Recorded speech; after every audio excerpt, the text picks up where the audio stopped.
المصريين تبص في وشهم تلاقيهم مندهشين، فرحانين، زعلانين، جايز ما تعرف لهمش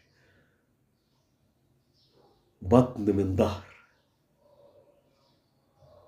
تبص لده تكلمه تحس ان هو عايز يضربك بالروسية. دوت متضايق من اللي حواليه، قاعد مترصد لده وده، ورغم ان هم مبسوطين، سعداء، مزقططين، فرحانين، بيطقطقوا في رغيف العيش مع طبق الفول الصبح، عدى باريستين قدام يعني، انما وصل 15 جنيه. انما هم فرحانين مبسوطين. عشان كده دايما تكون متفائل وسعيد ليهم ان هم نبيين.